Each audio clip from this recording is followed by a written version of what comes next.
কি অবস্থা দেশের? 11 বছর বয়সে রস কস বুলবুলি সিঙ্গারা মস্তক গেমস খেলতাম, ভিডিও গেমস খেলতাম, দোকানে 1 টাকার কয়েন নিয়ে যেয়ে গেমস খেলতাম আর কি। মার্বেল খেলতাম, হাফ প্যান্ট পইরা ঘুরতাম, ঠিকমতো প্যানও পরতাম না। কিছু তো বোঝা দূরের কথা, সেই 11 বছর বয়সে নাকি মেয়ে কক্সবাজার ছেলে নিয়ে যে ঘুরতেছে। এদিক দিয়ে পুরা ফেসবুক, পুরা সমাজ তোলপাড় মেয়েরে খোঁজার জন্য। মেয়েরে খুঁজে পায় না, মেয়ের বাপ মা ফেসবুকে স্ট্যাটাস দেওয়া শেষ, বিভিন্ন গ্রুপে গ্রুপে বিভিন্ন পেজে এটা নিয়ে পোস্ট হইতাছে, মেয়ে হারায় গেছে, মেয়েরে খোঁজার জন্য সহযোগিতা করার জন্য বিগ নাম্বার দিতেছে, ফোন নাম্বার হ্যান ত্যান কত কিছু। আমি নিজেও মানে অনেক জায়গায় ট্রাই করতেছি। সেখানে নাকি মেয়ে বয়ফ্রেন্ড নিয়ে আরামসে সুখে হানিমুন করতেছে কক্সবাজারে। মানে ভাবা যায় দেশ কই চলে গেছে।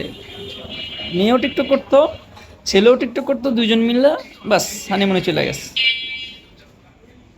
এই বয়সে তো কিছু বোঝা তো দূরের কথা, ঠিক মতো প্যানও পরি নাই।